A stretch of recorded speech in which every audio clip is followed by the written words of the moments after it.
Our story begins with the city of Mecca. It is said that when Adam and Eve were first expelled from paradise, the two were separated, with Eve having landed near the city of Mecca and Adam having landed somewhere in the Far East.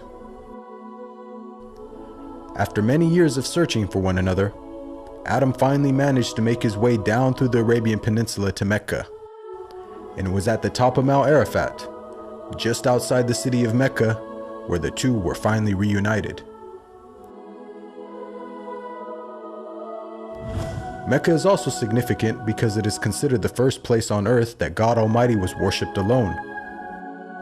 And so, it was at that very spot that Abraham and his son Ishmael built the first house of worship for God.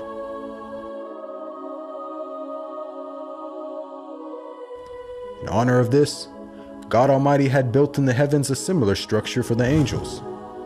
And it is said that every day, 70,000 angels come to that building to perform their prayers and then leave, intending never to return again.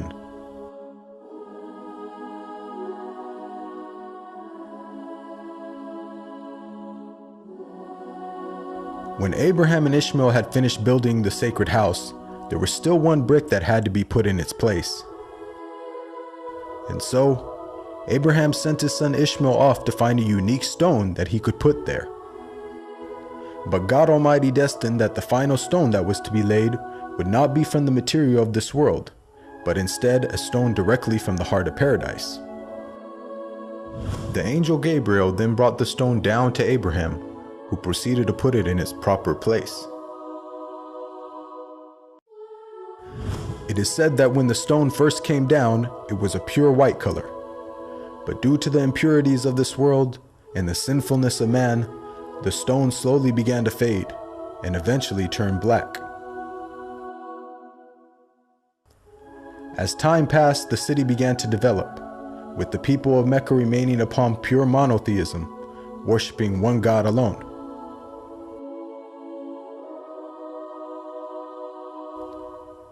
This despite the fact that their neighbors in Egypt, Mesopotamia, and the Levant had been practicing paganism for centuries. But this was all to change when a merchant by the name of Amr ibn Luhay had decided to conduct his business outside of Mecca. Amr then proceeded to journey northwards until he reached the lands of Levant. There, Amr would witness for the first time things like modern architecture, advanced literature, and of course, the practice of paganism. Amr was so impressed by all that he had seen that before leaving, he asked if he could take one of the idols back home with him. The people agreed, and so Amr took the idol and placed it along with the other goods and merchandise in his caravan.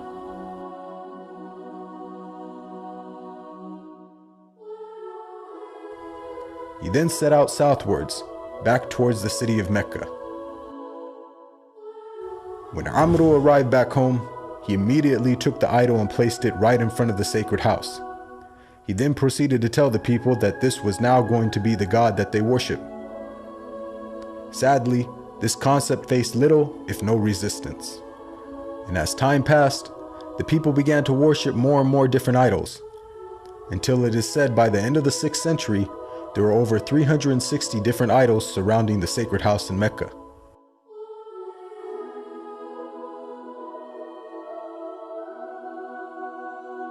As the years passed and paganism became more prominent throughout the world, the people who still practiced monotheism knew that the coming of a new prophet was close at hand.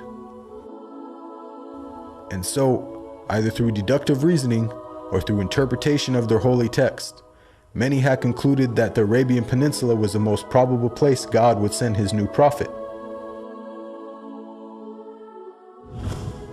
For at the time, the Roman Empire and the Persian Empire had extremely repressive governments and were hostile towards any type of rebellion, be it ideologically or politically. While the Arabian Peninsula, on the other hand, though also deeply mired in paganism, was a land ruled by tribal law and never had a real central government. As time went by, it appears that more and more people began to move down to the Arabian Peninsula to await the coming of the next prophet.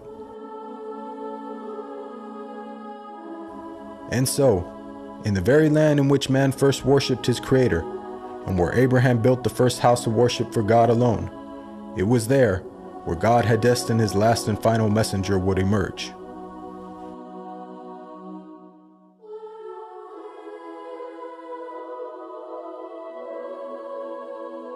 شراب الحب يعرف بالمذاق وما كل السقات له بساق أحب الله عن أدب وصدق ولا أرضى سوى التقوى خلاق